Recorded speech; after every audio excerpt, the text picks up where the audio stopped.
اور میں کبھی کئی چیزیں نہیں بھول سکتا. بلوچستان میں یہ پہلے بھی کہہ چکا ہوں, میں آپ کو یاد کرانا چاہتا ہوں کہ بلوچستان میں خشک سالی تھی, وہاں لوگوں کے جانور مرنے شروع ہو گئے. وہ بیچارے وہاں سے لوگ شہروں کی طرف آئے, کیمپوں میں ٹھہرے. تو میں ایک کیمپ میں گیا, میرے پاکستانیوں, میرے ذہن میں مجھے اس کی رات کو گھنانے خواب آتے تھے سوچ کے کہ جو میں نے ایک عورت کو دیکھا وہاں بال بکھرے ہوئے, پاگل بری ہوئی, رو رہی. اس کے خامد سے میں نے پوچھا اس کو کیا ہوا؟ کہتا جب خشک سالی شروع ہوئی, ہمارے جانور بننے شروع ہوئے, تو ہم نے فیصلہ کیا کہ شہر کی طرف جائیں, جو بھی بچ گیا اس کو لے کے جائیں.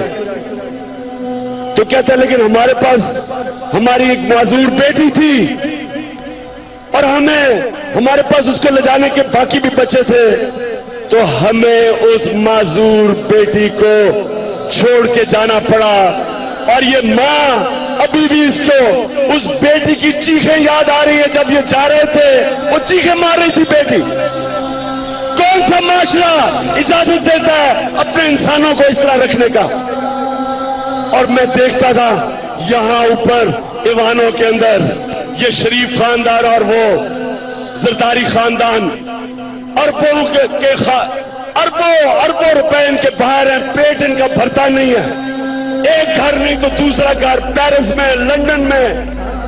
اس کا بیٹا نواز شریف کا 800 کروڑ روپے کے فلیٹ میں 1 ہائٹ پارک کارنر میں لندن میں رہتا ہے.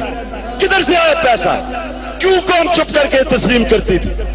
تو پاکستانیوں, مجھے آج خوشی یہ کہ مجھے نظر آ رہی ہے, اور میں اس لیے اللہ کا شکر ادا کر رہا ہوں کہ اللہ تو نے میری دعا قبول کی اور میری ساری قوم کو جگا دی ہے. اللہ تیرا شکر ہے.